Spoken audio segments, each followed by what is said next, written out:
Seguimos en la tertulia, estamos en viernes, es 30 de abril de 2021. Nos acompañan Alejandro Abal, Marcia Collazo, Juan Grompone y Gonzalo Pérez del Castillo.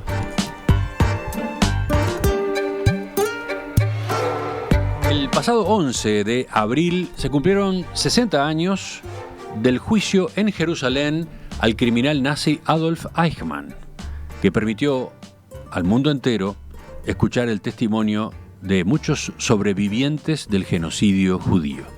Zeugen sollen bekunden können, dass die Entführung des Angeklagten Adolf Eichmann aus Argentinien im amtlichen Auftrag der Regierung des Staates Israel erfolgte. Die Aussagen sind erheblich im Hinblick auf den Einwand der Eichmann fue secuestrado en Argentina el 13 de mayo de 1960 por agentes del Mossad, el servicio de inteligencia israelí, que lo buscaron durante varios años. Trasladado a Israel, pasó 316 días en un lugar secreto, en una prisión especialmente preparada para él, en el norte del país. El juicio luego duró más de 4 meses, hasta el 14 de agosto. El 15 de diciembre de 1961, el tribunal condenó a Eichmann a la pena capital por crímenes contra el pueblo judío y contra la humanidad, y también por crímenes de guerra. Aquellas actuaciones judiciales, entre otras cosas, dieron pie a la famosa expresión «la banalidad del mal», acuñada por la filósofa alemana Hannah Arendt en su libro Eichmann en Jerusalén. Varios de ustedes querían referirse a este aniversario, 60 años, lo que pasó en aquella ocasión, sus resonancias hoy incluso en el mundo en el año 2021. ¿Quién va primero? ¿Quién quiere tomar la posta? Dale, Juan. Bueno, yo me acuerdo el caso Eichmann perfectamente. Estaba en los primeros años de facultad, de modo que era una gran noticia. Además había ocurrido en la Argentina parte de los sucesos, de modo que lo recuerdo perfectamente en todos sus detalles. Y el caso Eichmann es un perfecto ejemplo de la contradicción dialéctica. El juicio de Eichmann no es justo ni injusto, no es legal ni ilegal, no estaba bien ni estaba mal. Es decir, todo se puede sostener según el punto de vista que se adopte, porque es todas esas cosas a la vez. Y escapa todo lo previsto, porque el secuestro de Eichmann fue evidentemente ilegal, de acuerdo con las leyes internacionales. El juicio de Eichmann puede ser perfectamente objetable. Y Hannah Arendt, que viajó de Estados Unidos a presenciar el juicio, lo consideraba un show. Es decir, el juicio de Hannah Arendt, que no era judía y era una pensadora muy importante, moderna, de los tiempos modernos, lo consideraba un show, es decir, no lo consideraba un verdadero juicio. Y de allí nació precisamente esa idea de la banalidad del mal y de muchas otras consideraciones sobre Israel y sobre su gobierno. Eichmann, en definitiva, desde mi punto de vista, era un burócrata químicamente puro. Se le ordenaba matar y mataba. Como si se le hubiese ordenado comprar bizcochos, iba y los compraba, los bizcochos. Es decir, no distinguía una cosa de la otra. Es decir, era esencialmente amoral, ¿no? Y creo que la lección que nos deja el caso Eichmann es que esto explica perfectamente la conducta de los militares latinoamericanos durante la dictadura de los años 70. Es decir, actuaban exactamente igual que Eichmann, con la banalidad del mal y burocráticamente mataban, torturaban, asesinaban y violaban. Ahora sí, Gonzalo.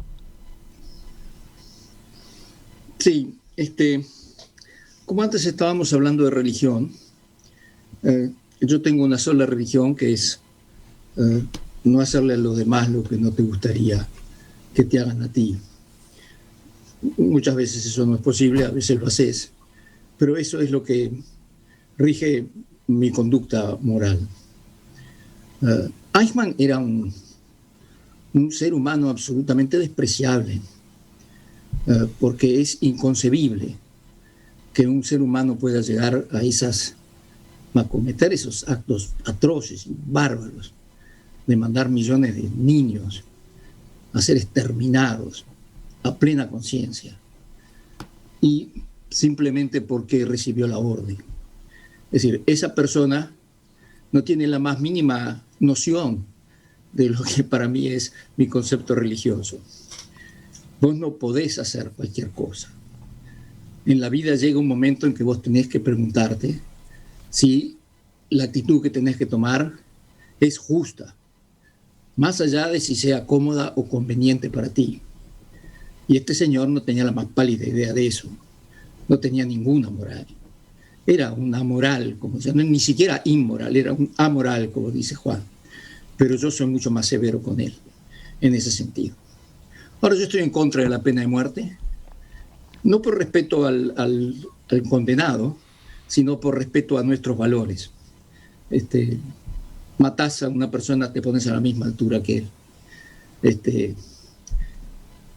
Yo creo que Eichmann hubiera sido una lección para la humanidad, también para el pueblo hebreo, el haberlo dejado, no haberlo matado, no haber bajado al mismo nivel en ese caso. Creo que hubiera sido, no digo que haya estado mal, yo creo que Eichmann verdaderamente uno de los seres humanos más despreciables, junto con muchos otros más que estuvieron metidos en cosas similares, pero el caso de Eichmann era particularmente frío y particularmente criticable. Y la mano de ahora es la de Alejandro, esa es la que está levantada. Gracias, Emiliano. Yo distingo al hablar de este tema dos cosas, una quizás menor, pero no tan menor, y es que realmente el Mossad, el gobierno israelí en aquella época cometió un acto violatorio de todo el derecho internacional. Fue el gobierno que no solo ubicó a Eichmann, lo cual hasta ahí no hay problema, sino que lo raptó. Todo un fenómeno que tiene la explicación en la protección más o menos tácita que el peronismo en particular y el ejército argentino le dieron a muchos criminales nazis luego de la guerra. La verdad, no fue el único país, pero en Argentina eso fue bastante manifiesto. Bueno, así que eso, yo qué sé, es muy difícil juzgarlo desde ahora, ¿no? Pero sin duda es una cuestión que por lo menos debería dar lugar a reflexionarla seriamente. Y ahora, en cuanto a Eichmann en sí mismo, sí, es cierto que creo lo que dice Juan, era un individuo amoral. Para él era, como dijo Juan, lo mismo enviar trenes a Auschwitz u otros campos de concentración, sabiendo que esa gente además iba a ser muerta. Era lo mismo que ir a comprar bizcochos. No se proponía juzgar las órdenes que recibía. Yo no dudo, creo que no se debe dudar, que recibía efectivamente órdenes y que él se limitaba a cumplirlas. Pero las órdenes que cumplía eran horribles. Y ese mismo fenómeno, como creo que dijo Gonzalo, o Juan, no me acuerdo, también se traslada a lo que pudo haber ocurrido en los años 70 en América Latina con muchos militares, ¿no es verdad? Quizás menos en Uruguay, pero notoriamente en la Argentina, con 14.000 personas, o 15.000, o 10.000, o los que fuere, pero muchísima gente asesinada. Y esa gente no creo que fuera asesinada por malvados, era simplemente asesinada por gente que cumplía órdenes y no se cuestionaba de ninguna manera esas órdenes. Uno dice, pero las órdenes no se deben cuestionar. Sí, las órdenes se deben cuestionar, sobre todo cuando groseramente tienen que ver con una violación grotesca de derechos fundamentales. Y bueno, Eichmann no se lo cuestionaba, pero claro que no fue solo Eichmann. Eichmann fue nada más que un cabeza de turco de todo lo que ocurrió en la Alemania nazi. Y de alguna medida también en algunos otros regímenes, quizás mucho menos en la Italia fascista, pero también ocurrió con los 60 millones de muertos en el régimen comunista de Stalin, o algo parecido. Digo como ejemplos, ¿no? Así que la conducta sí debe ser juzgada, pero no el haber cumplido la orden, sino no haberse cuestionado y siguió insistiendo hasta el final en el juicio famoso, en que él no se cuestionaba las órdenes, se limitaba a cumplirlas. Pues eso es lo que está mal. Pues claro que se las debía haber cuestionado. Órdenes de esa naturaleza tenían que ser cuestionadas. Y eso para mí es clarísimo. En fin. Es lo que quería decir. Dos cuestiones distintas, alguna más importante que la otra, naturalmente. Ahora, ¿quién levanta la mano? Marcia. Yo les pido disculpas porque absolutamente ajeno a mi voluntad me entró una llamada en el teléfono y me descompaginó el audio. Vi que desapareciste, sí. Ahora estás de nuevo. Sí, porque bueno, me sugirieron por suerte de la producción que hiciera eso. Bueno, yo creo que en realidad acá, claro, habría que contraponer, creo que el concepto de banalidad del mal de Hannah Arendt, que fue muy discutido en su momento, inclusive creo que muy mal interpretado, incluso por los propios representantes de algunas, ¿no?, concepciones ideológicas judías, pero me parece que sí, que vale la pena reflexionar en eso hoy en día, para nosotros, para las generaciones que hoy estamos y para las que vendrán. ¿Por qué? Porque así como la idea del bien entre los griegos, ¿verdad?, esa idea del bien supremo, que de alguna manera el bien tiene que ver con dos grandes ideas, que son la verdad y la felicidad. Y por eso el bien es la virtud.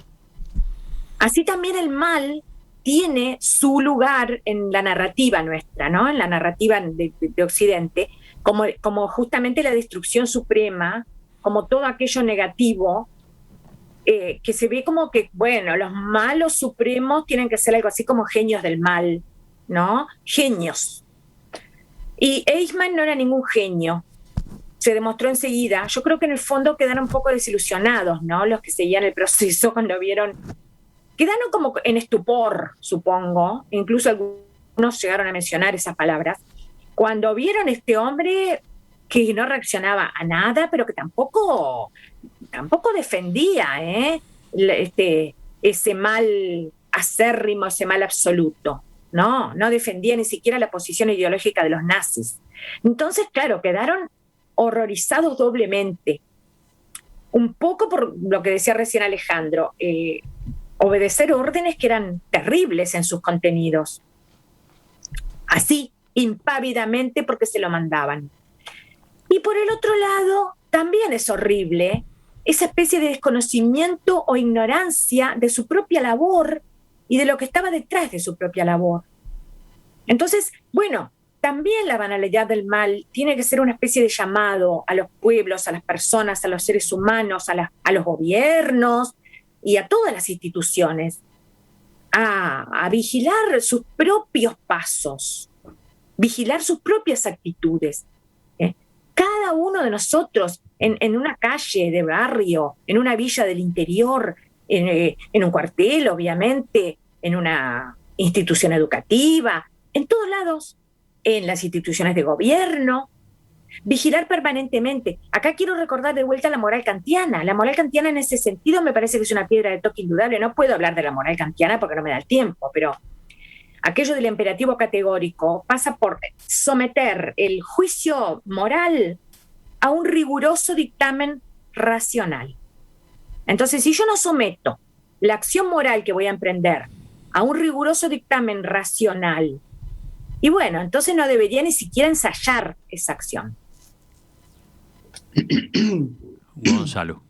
Bueno, te perdí, Emiliano, no te veo más. Es que tuve que apagar la cámara para no colarme entre las de ustedes. Son detalles técnicos, pero mirá, acá estoy. Pero estás ahí, ¿no? Estás. Estoy, siempre estoy. No, yo iba a decir que yo efectivamente no mencioné a Hannah Arendt, que yo creo que fue un personaje tan importante en ese juicio, posiblemente más que el propio Adolf Eichmann. Adolf se llamaba, sí. Pero la verdad es que eso de que ella, la conclusión que ella sacó de que este era simplemente un pobre tipo, no era un monstruo del mal, metió mucho miedo.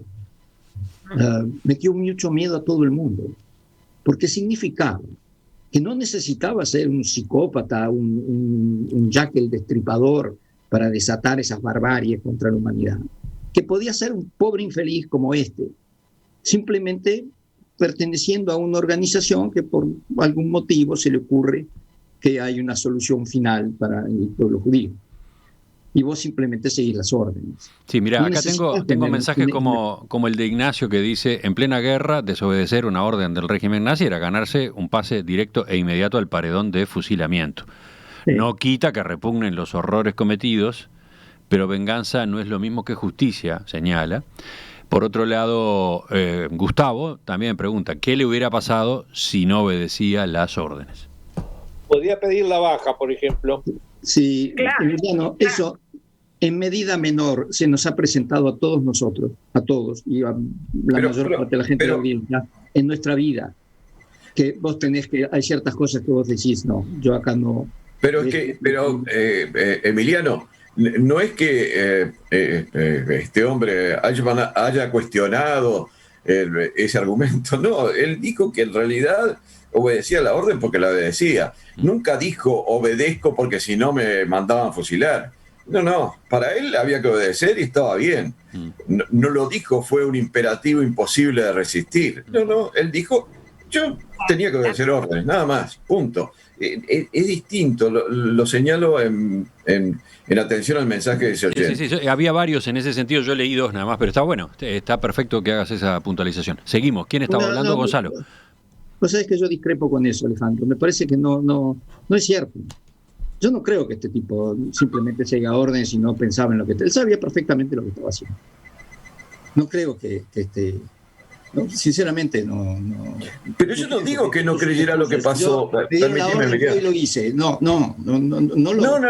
Lo que digo es que él, hasta donde yo estoy enterado, en el curso del juicio, nunca dijo, no tuve más remedio porque si no me fusilaban o me mandaban a no sé qué.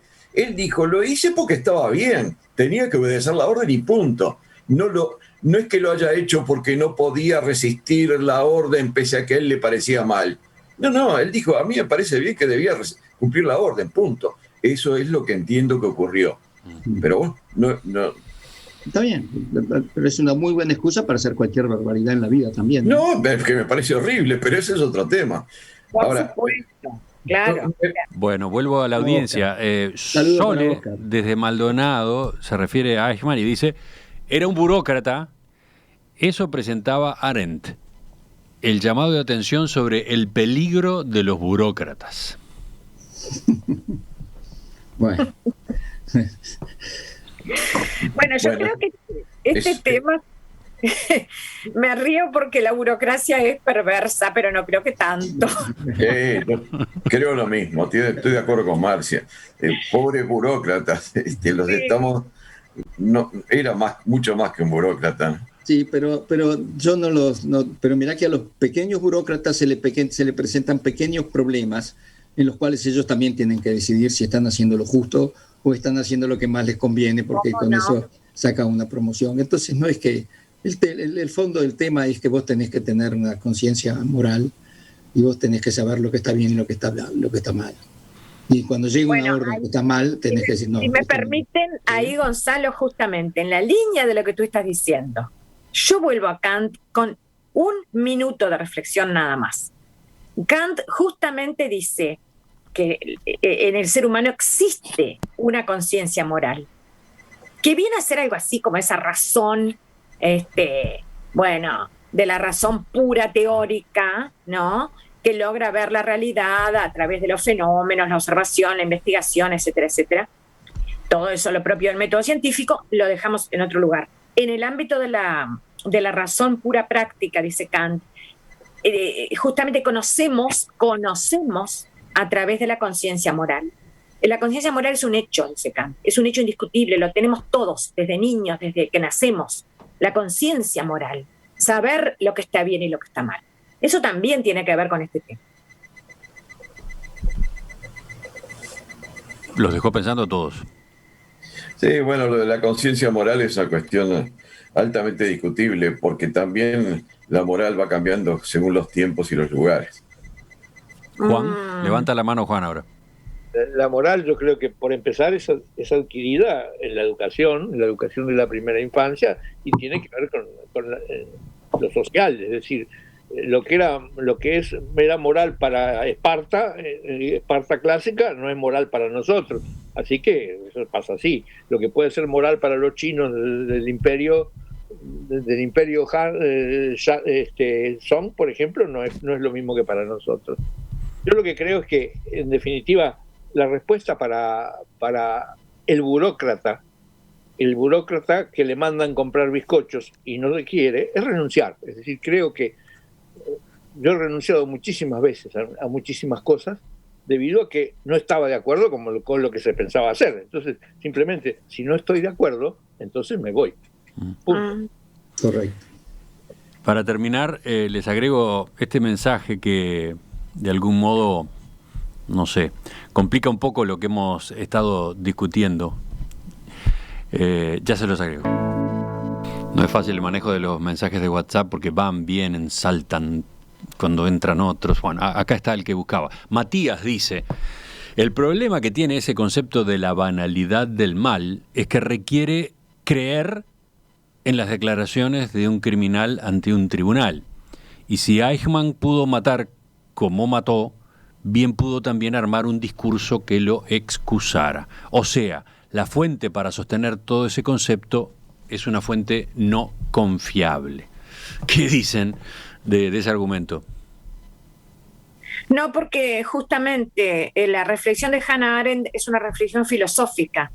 No es una especie de conclusión basada en el discurso de un acusado.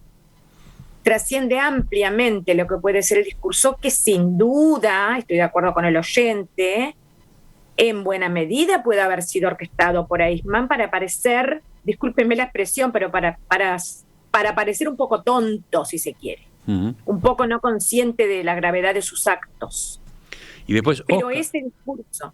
Sí, y Oscar agrega, no hay que olvidar que la política racial nazi fue preparada en un largo proceso de odio hacia los judíos, presentándolos como seres no humanos. Para un alemán llegó a parecerse a matar ratas, cosa que muchos estarían dispuestos a hacer. Toda una advertencia para los que aquí mismo siembran el odio desde las redes, termina diciendo. Miren para dónde deriva esa doble observación, ¿no? Con buena razón. Sí, muy de acuerdo. Durante la pausa he estado mirando más mensajes de los oyentes porque el tema generó una participación importante, no toda la cual pude volcar al aire, como ocurre, pero ahora con un poquito más de tiempo reviso mensajes que han continuado llegando y creo que conviene mencionarles algunos. Por ejemplo, escuchen este, dice Cristina: yo no perdería el tiempo hablando de tremendos asesinos nazis. O sea, lo que ella cuestiona es hasta que hayamos dedicado este espacio a este aniversario, los 60 años del juicio de Eichmann. Después, más de un oyente, en este caso Gabriela, recuerda la película El Lector. Es interesante cómo no hay ninguna justificación ante la atrocidad. Sí, la película El Lector es una película del año 2008, ¿no? Con Kate Winslet, Ralph Fiennes. Sí, Marios. Quizás ustedes después, los tertulianos, pueden recomendar otras, o películas o libros. Pero bueno, esta sugerencia que hace la oyente creo que viene muy bien en este momento. Y lo último, están quienes proponen que a partir de este tema se convoque una mesa de filósofos, que volquemos este asunto que estuvo recién en el debate a una mesa de filósofos, esas que suele conducir Romina. ¿Qué hago acompañado de este oso polar acá en el estudio de En Perspectiva y Radio Mundo? Dirán quienes siguen nuestra emisión en video. ¿Qué hace allí ese cuadro? ¿Por qué está pintado de esa forma, además, en la que parece que los colores se van como goteando hacia abajo?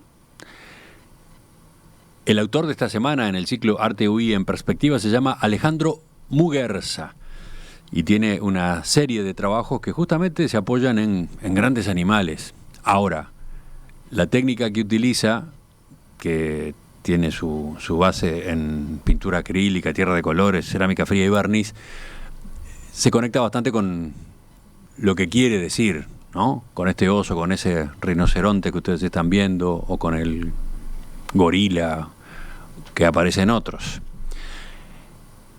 Alejandro estuvo esta semana con Fernando Medina, estuvo en la conversación, ahí tienen su testimonio, su historia, su palabra, y en la cuenta de Instagram de En Perspectiva tienen más ejemplos de su trabajo.